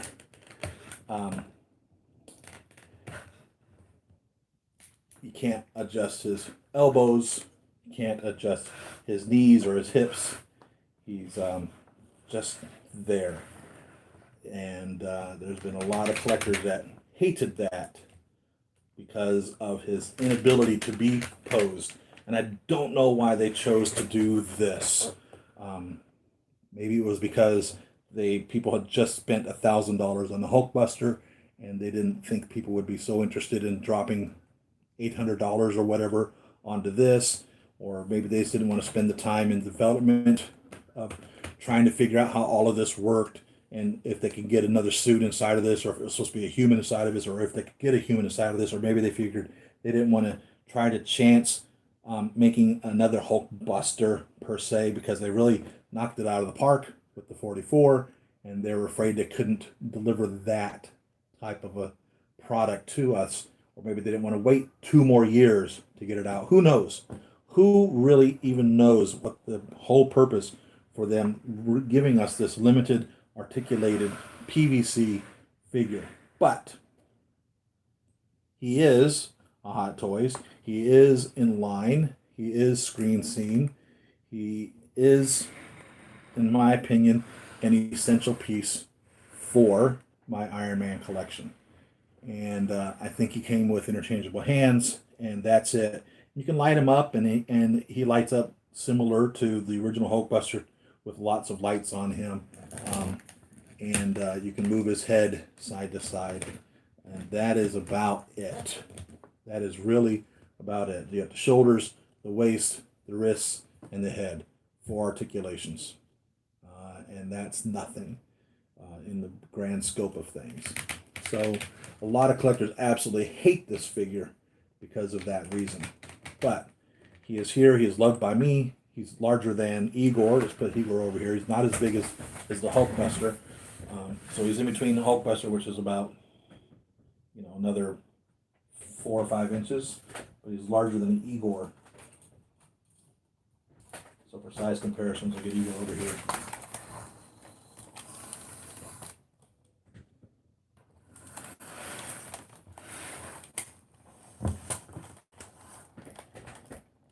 If you can see that. So that's the Hulkbuster 2. And again, I don't know what the deal was on why they didn't make him, at least like they did Igor. Maybe they figured he'd be so much bigger. Igor's kind of loose in some areas, and maybe they just couldn't keep quality to that point, but they were committed to making them. So I'm glad that they did. I'm glad to have a figure than no figure, as far as that goes. Because no figure just pisses me off. So we were never told whether this is the 48 and the 49. You guys that believe the rescue suit is the Iron Man Mark 49 like to call this the Mark 48.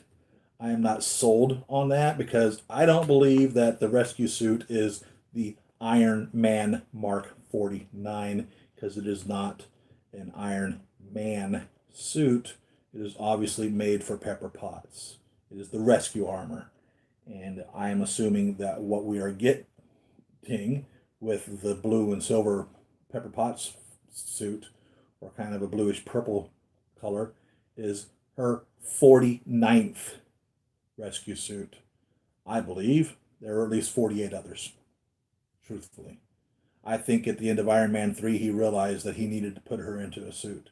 And from that moment, that year, he made her the Rescue Mark 1 and the Mark 2 and the 3, etc., etc., etc., up to Avengers Infinity War, many years later now.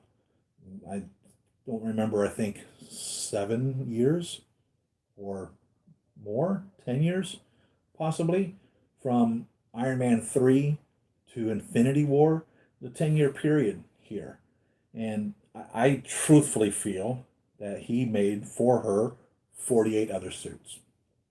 And another reason I believe that is there's 2 times we see numbers for suits on the Tony Stark collection.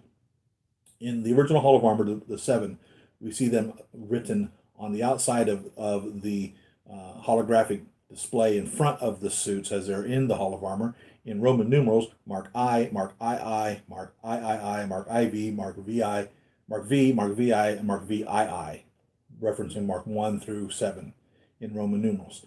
In Iron Man 3, we see the Mark 42 sitting on the couch, and when Pepper is introduced to Mark 42, when she shows up there, she says something to the effect, "Oh, we're wearing this around the house now," or something like that. I don't remember what she's actually stated. And then she says, "So what is that, like the Mark 15 or 17 or something like that?" And then we literally see the Mark 42 armor lift its forearm up and zoom in on the forearm, and it says MK number 4, number 2. 4 characters, MK42, not 042, not 0042, and not XLII, which would be the Roman numeral 42. We see a number 4 and a number 2. So, from my opinion, from Mark 8 on, they are 2-digit numbers. Mark 8-5, for instance. Mark 5-0, Mark 3-9, because that says Mark 4-2 on it. So someplace in between the Mark 7 to the Mark 42, he decided to put numbers on them of regular, and it's obviously on that one of 42. With the Iron Patriots and the War Machines, 3 numbers are on there: 0, 0, 1, 0, 0, 2, 0, 0, 3. In the War Machine lines that he made for Rhodey, 3 digits. Now, isn't that interesting now? That the rescue suit, 4 digits. 0, 0, 4, 9. 2 digits with the 42 in Iron Man 3. We see the Mark 50 in Avengers Infinity War. So from Iron Man 3 to Avengers Infinity War, he made for him only 7 suits. Where from Iron Man 2 to Iron Man 3, he made 36, 36 suits. In like a year, he made 36 suits. And now with the nanotechnology, he can make them even more and faster and quicker. But he's only made for himself 7. Because in my opinion, during that time frame, from the ending of Iron Man 3 until then, he was also making Pepper Potts suits, which was his love. Who does he love more than himself? His wife and his daughter. And we know he loves himself. We know Tony loves himself. He loves himself. He loves his wife and his daughter more. So who is he going to take care of? His wife and daughter. So what does that also tell me? I guarantee you there's a Morgana. Is that her name? Morgana? Suit someplace. Guarantee you. Just like at the end of Infinity War, the kid from the potato gun was there. Isn't that interesting? Explain that one to me. So that's the 48 or 49. I think we're going to get an answer from in Black Widow, which comes to the mark 50. Here's another one I wish I had more than one of, because there's so many ways of displaying this piece. It's such a beautiful, amazing piece. How I've chose to display him is with the accessory kit that you could buy in addition to the suit to give him this huge quantum boost repulsor thruster, which nanobites created to give him this so they could catch the spaceship that was leaving Earth's orbit. So that was an additional accessory set that you could buy after buying the Mark 50. And it came with all these really neat things that you could put on him. And I would love to also display him with this on his back, because it looks really good. And that's why I wish I had bought a second one of these. And I think they're still available. I think you can still buy them. And I go back and forth in regards to wanting to spend more money on this. And I could tell you probably one of these days it will happen. I will get another Mark 50 so that I can display this on there also. Or in the battle damage fighting Thanos on Titan view as well. There's just so many neat things that can be done with this armor. The shield that you can display him up against. The Black Order, which we'll never get. Oh my God, I would love to have a Black Order. So again, another missed opportunity by Hot Toys. We'll never have a Black Order. I would love for somebody to make those pieces. Sheesh. Yeah. It's give and take. At one point, it's like, that's enough already. I can't afford anymore. I don't have the money to continually drop on figures every single week to keep up my collection. But the other side of the coin, it's like, man, I wish I had a Black Order. I really wish I had a Black Order. But this is articulated on this little piece here. Is these ones are not. Oh, no, they are. So you can display them opened up.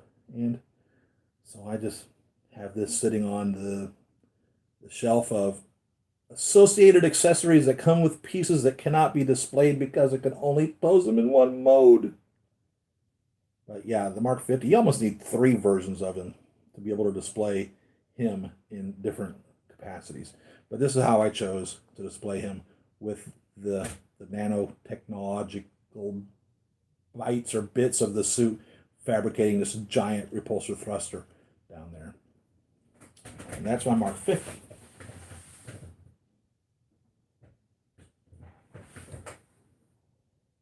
And I've had you guys for almost 2 hours.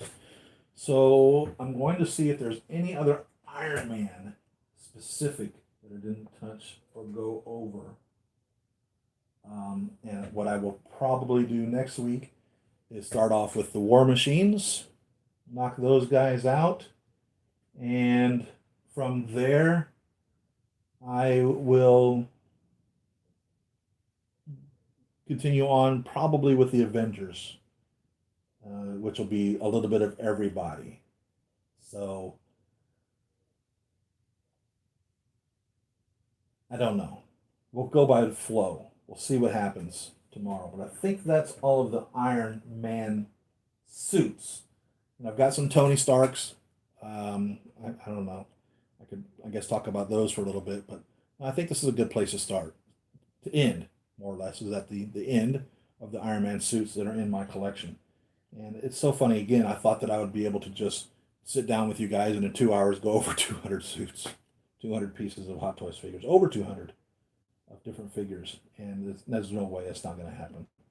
So I don't know how many we went through today, 27 through 50. And obviously they're not all there. Do a lot of talking, do a lot of messing. I hope you guys enjoy this way of doing it.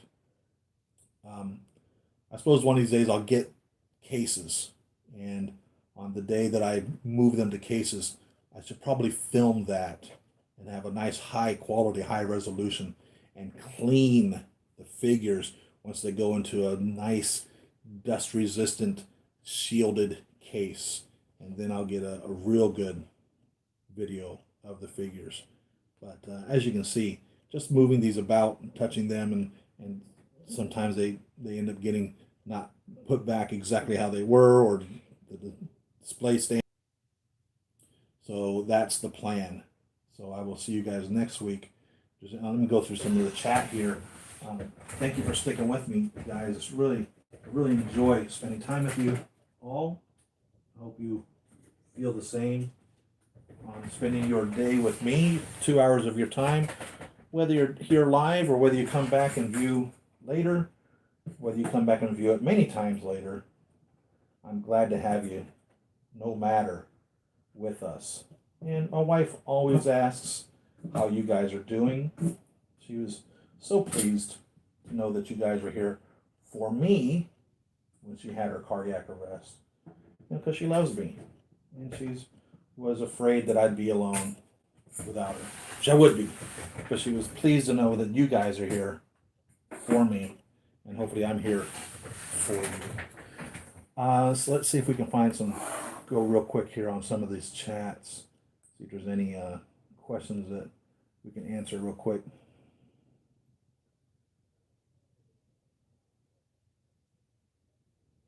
Okay, Mark II is a beautiful piece. I'm glad I got it. Hot Toys have never good in scaling, so they could do in standard body for the Quantum.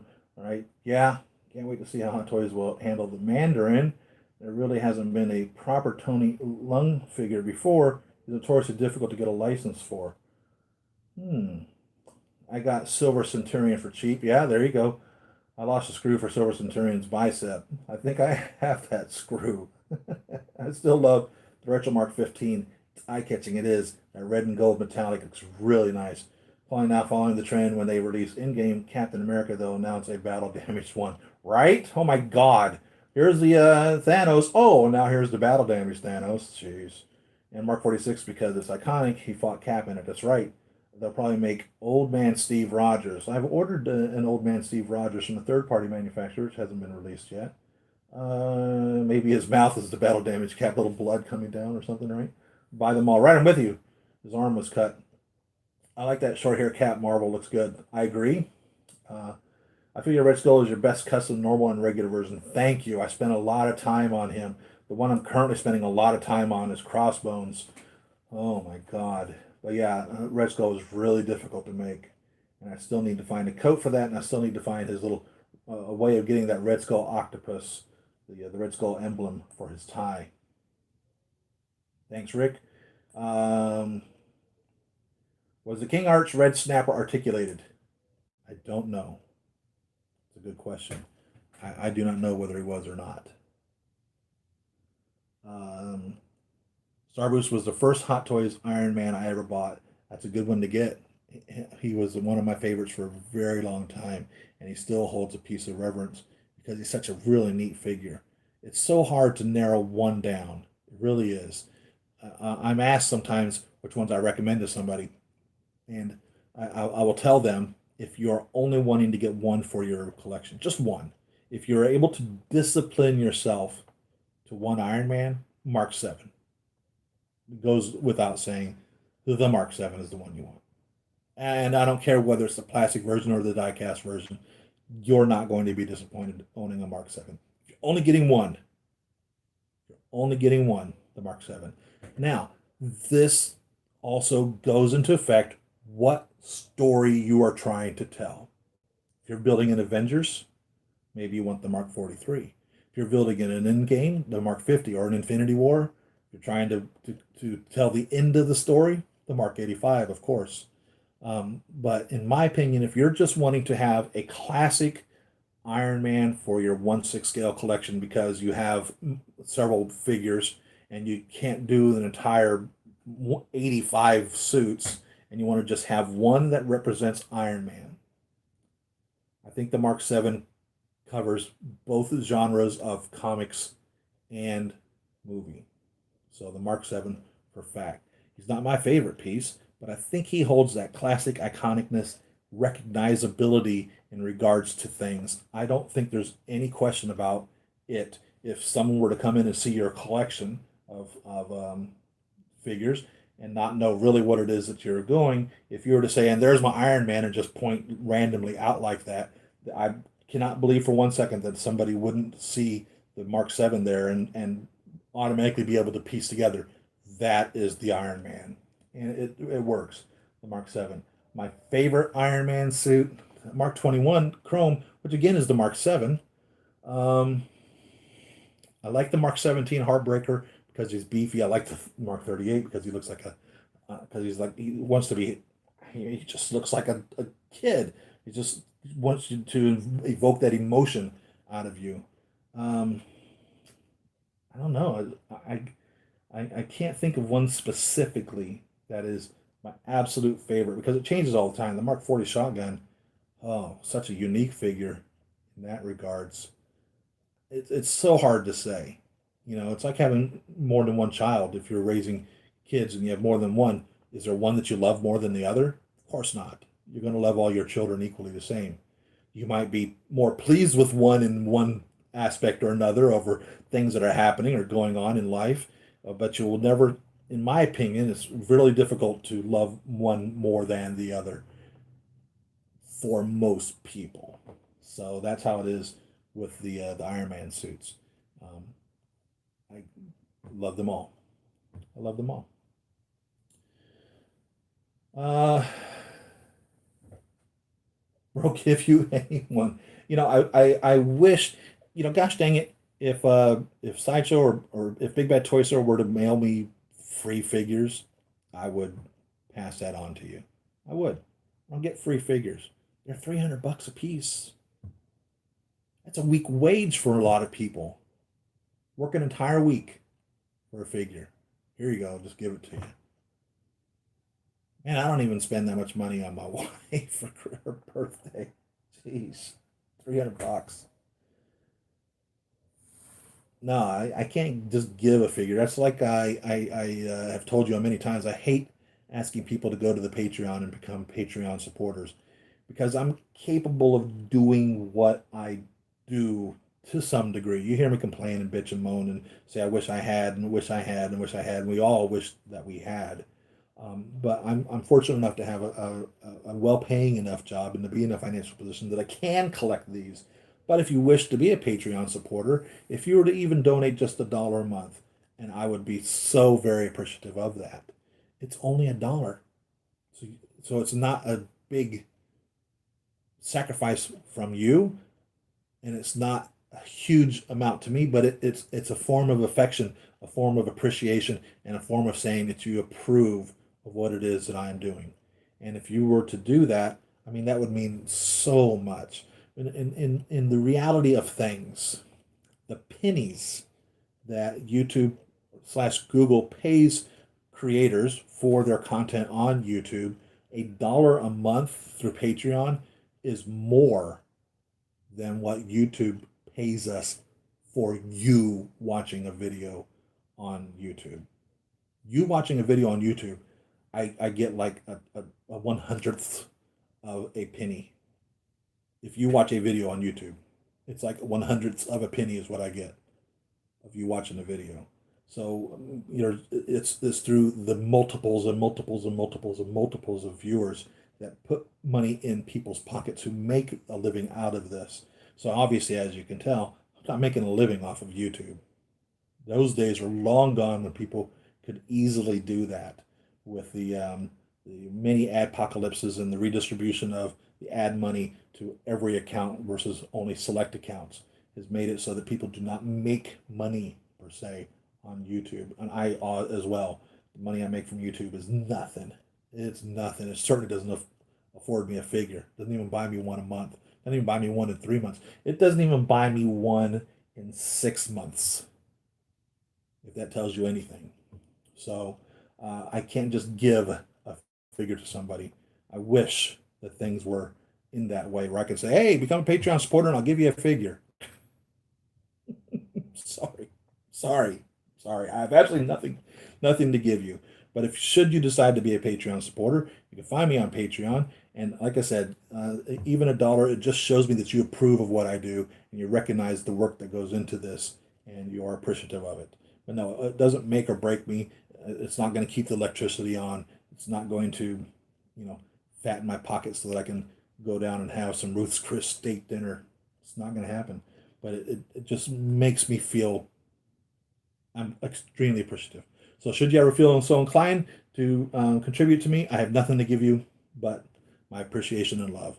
And thank you to my Patreon supporter. Thank you. Thank you for being with me for all these many months. Thank you. Thank you. Thank you. Thank you. I believe you've chosen to be anonymous. However, its information's in there, so I've never acknowledged you on the channel. If you wish that, I would gladly announce your name every single time I turn the camera on. That's how appreciative I am. Let me know if you wish that. But I think that you have asked that I not. Just as the viewers, our family, have sent me a Jean-Luc Picard. You asked me not to divulge your information like I did by accident. And the person that sent me a card after my wife had her cardiac arrest, a sympathy card, thank you so much for that. Thank you. Both of you guys have asked to be remained anonymous. If I've ever said your name before, I'm sorry, but that's why I don't discuss these things, giving your name. But I would gladly speak your name on every episode because I'm so appreciative of those minor things. My goodness, the Jean-Luc Picard. Oh my God. Thank you.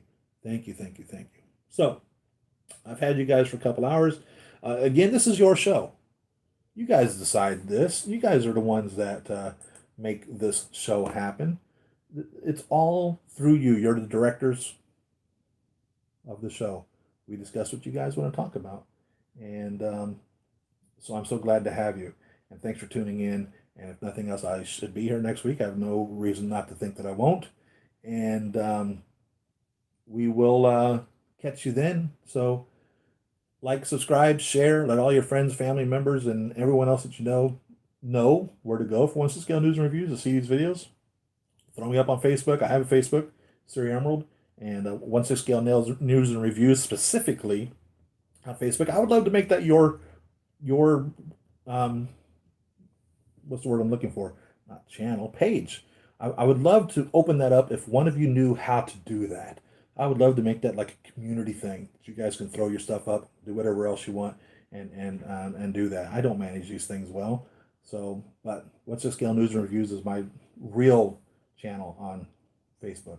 So I'm going to end this. Thank you guys for sticking with me for 2 hours. It was really a pleasure speaking with you, and I will see you on the next video. Stay Corona safe. Wash your damn hands, and know this video is not made for children. Thank you. Bye. See ya.